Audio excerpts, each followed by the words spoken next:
नमस्कार साथियों, मैं संदीप पुनः स्वागत करता हूं आपके अपने YouTube चैनल पर। साथियों, कैसे हैं आप लोग? हम आशा करते हैं आप मस्त होंगे, जबरदस्त होंगे और अपने लक्ष्य के प्रति समर्पित होंगे।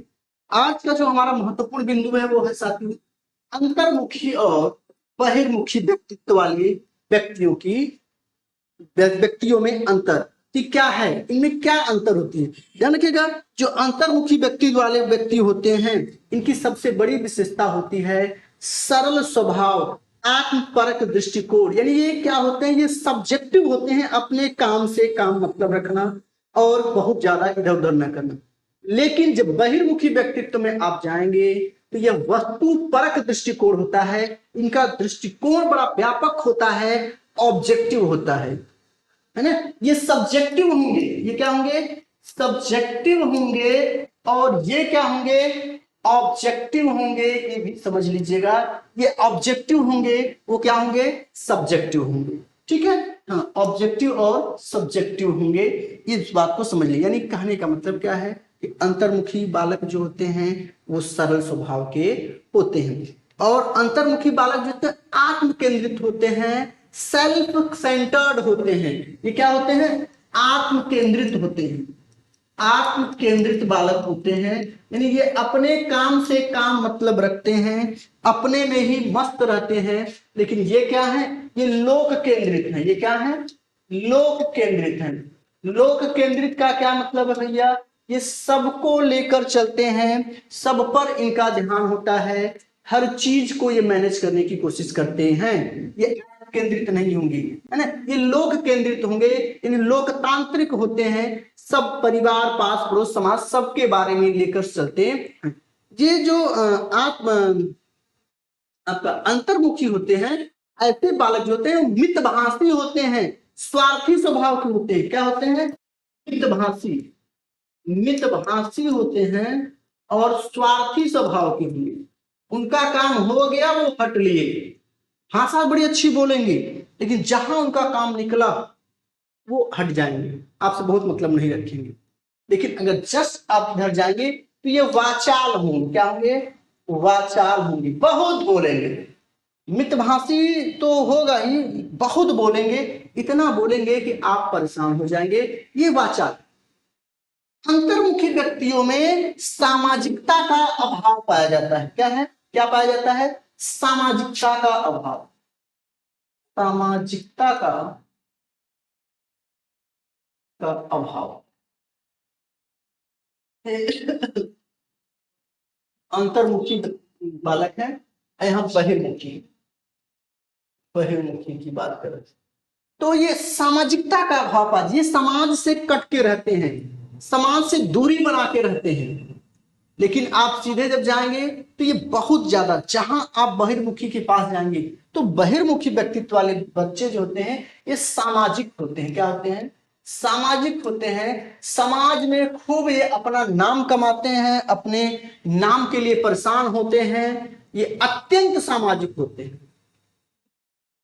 लेकिन अगर हम अंतर्मुखी की बात करें तो ये हंसी मजाक का अभाव पाया जाता है, मनोविनोद का अभाव, इनमें मनोविनोद का अभाव पाया जाता है, मनोविनोद का अभाव पाया जाता है। ये इनको बहुत हंसी मजाक पसंद नहीं है, हंसी मजाक पसंद नहीं है, इनको हंसी मजाक पसंद नहीं है। लेकिन जब इधर जाएंगे तो ये बड़े मनोविद होते हैं, मनोविनोदी होते हैं, कह सकते हैं मनोविनोदी होते हैं।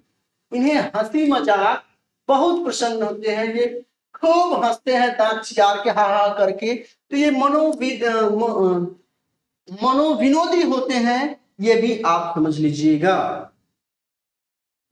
अंतर्मुखी में एक सबसे बड़ी समस्या और क्या होती है कि इनके साथ दोस्तों का अभाव होता है। इनके पास दोस्त बहुत कम होते हैं या तो नहीं होते हैं, कम होंगे या तो नहीं होंगे, दोस्तों का अभाव होता है। दोस्तों का क्या होता है, अभाव होगा, इनके पास दोस्त होंगे ही नहीं, होंगे तो एकाक को होंगे, बहुत मतलब दोस्तों से नहीं होगा। लेकिन जब आप बहिर्मुखी में जाएंगे तो मित्र अधिक मिलेंगे, मित्र अधिक मिलेंगे, बहुत अधिक दोस्ती होगी, अधिक दोस्त इनके पास होंगे, मित्र ज्यादा होंगे। मानसिक शक्तियों का विकास विशेष रूप से होता है। अंतर्मुखी में मानसिक शक्तियों का विकास विशेष रूप से होता है। क्या होगा? मानसिक शक्तियों का विकास, मानसिक शक्तियों का विकास, ये ध्यान रखेंगे, ये आएगा, शक्तियों का विकास विशिष्ट रूप से होता है, विशिष्ट रूप से होता है। इनमें मानसिक शक्तियों का विकास सामान्य रूप से होता है, सामान्य रूप से होता है। यही आपका मूलभूत है। इसी पॉइंट में, इसी बिंदु में जाके लोग गलत कर जाते हैं, अंतर्मुखी को बहिर्मुखी में डाल लेते हैं, बहिर्मुखी, यानी कि इनका जो मानसिक विकास है बिल्कुल सामान्य रूप में होगा, ये बिल्कुल रिलैक्स रहेंगे, बहुत टेंशन उनसे नहीं लेने वाले, लेकिन ये विशिष्ट होते हैं, हर बात को बहुत ही गहराई से ले लेते हैं, बड़े चिंतनशील हो जाते हैं, अलग हो जाएंगे, रोना धोना शुरू हो जाएगा, ये सब होगा। ये आदर्शवादी होते हैं। अंतर्मुखी क्या होते हैं? आदर्शवादी होते हैं। ये आदर्शवादी होते हैं, यह भी समझ लीजिएगा। अंतर्मुखी जो होते हैं वो आदर्शवादी होंगे। वो क्या होंगे? आदर्शवादी होंगे, यानी इनको आइडियलिज्म पसंद है, गलत काम करने से बचेंगे। लेकिन ये क्या है? ये यथार्थवादी है। ये क्या है? यथार्थवादी है, यथार्थवादी है। ये वर्तमान में जीते हैं, ये वर्तमान में जीते हैं। इनमें रिस्क लेने की क्षमता जबरदस्त होती है, इनमें रिस्क लेने की क्षमता नहीं होती है।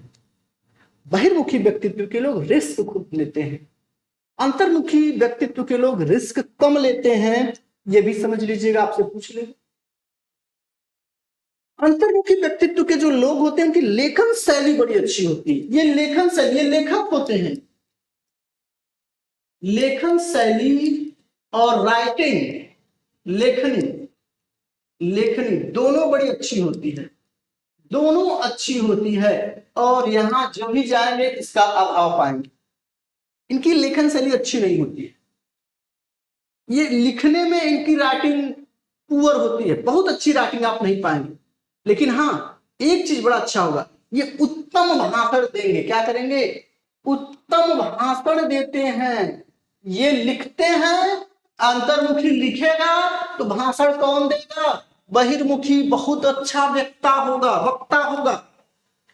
अंतर्मुखी श्रोता अच्छा होगा, हालांकि श्रोता तो बहुत बहिर्मुखी भी होगा, लेकिन ये एक लेखक होंगे, लेखन शैली अच्छी होगी, इनकी राइटिंग अच्छी नहीं होगी, लेकिन उत्तम भाषणविद होंगे, उत्तम भाषण देने वाले ये होंगे।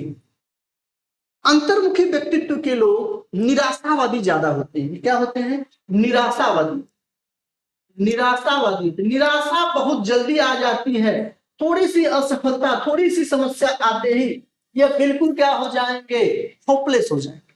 लेकिन इधर क्या है? ये आशावादी, ये होपलेस नहीं होते, कोई इतनी बड़ी से बड़ी समस्या आ जाए इन पर कोई प्रभाव नहीं पड़ेगा, ये मजबूत होते हैं, दृढ़ निश्चयी होते हैं, होपलेस नहीं होते। ये भी आपसे पूछेगा।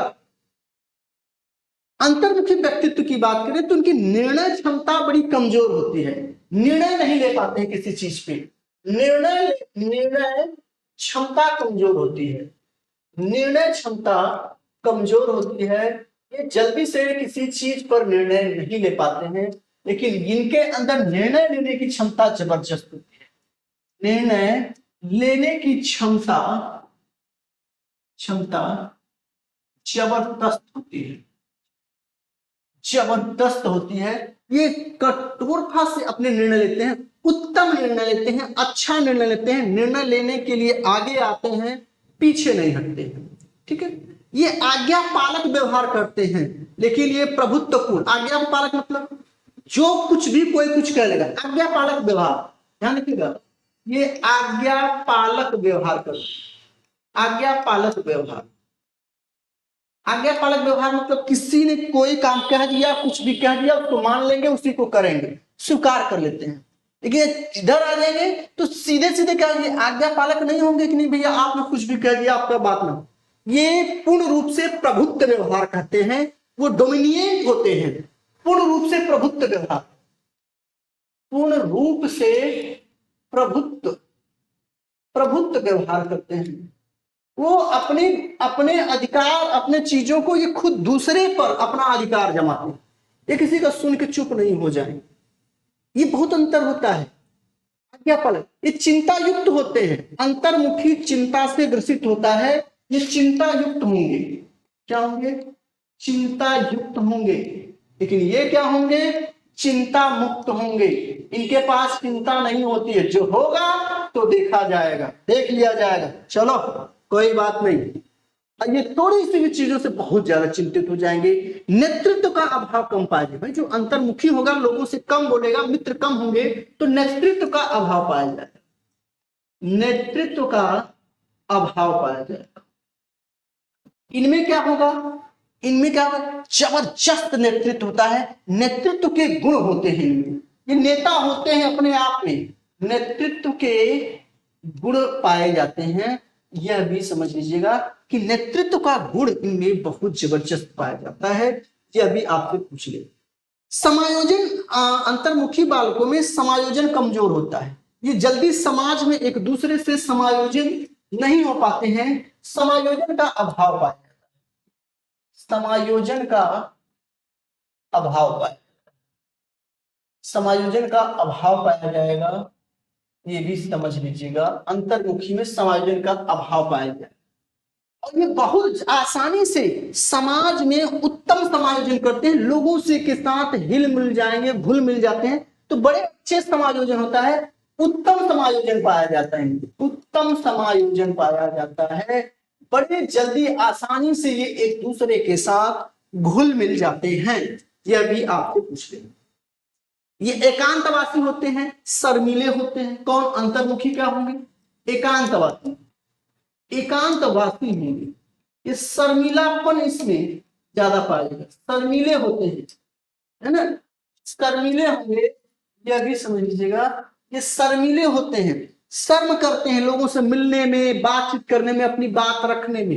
लेकिन जस्ट अपोजिट जाएंगे, बहिर्मुखी व्यक्तित्व में जाएंगे तो एकांतवादी नहीं होंगे, ये स्पष्टवादी होंगे, स्पष्टवादी होंगे, अपनी बातों को रखेंगे और समाज के साथ रहेंगे, लोगों के साथ रहेंगे, जुड़ के रहते। अंतर्मुखी व्यक्तित्व के लोग क्या होते हैं, यह भी आप समझ लीजिए कि आध्यात्मिक होते हैं, साहित्य के विषयों में इनकी पकड़ अच्छी होती है, ये लेखक, विचारक, दार्शनिक, वैज्ञानिक होते हैं। क्या क्या होते हैं ये, लेखक, विचारक, दार्शनिक, वैज्ञानिक,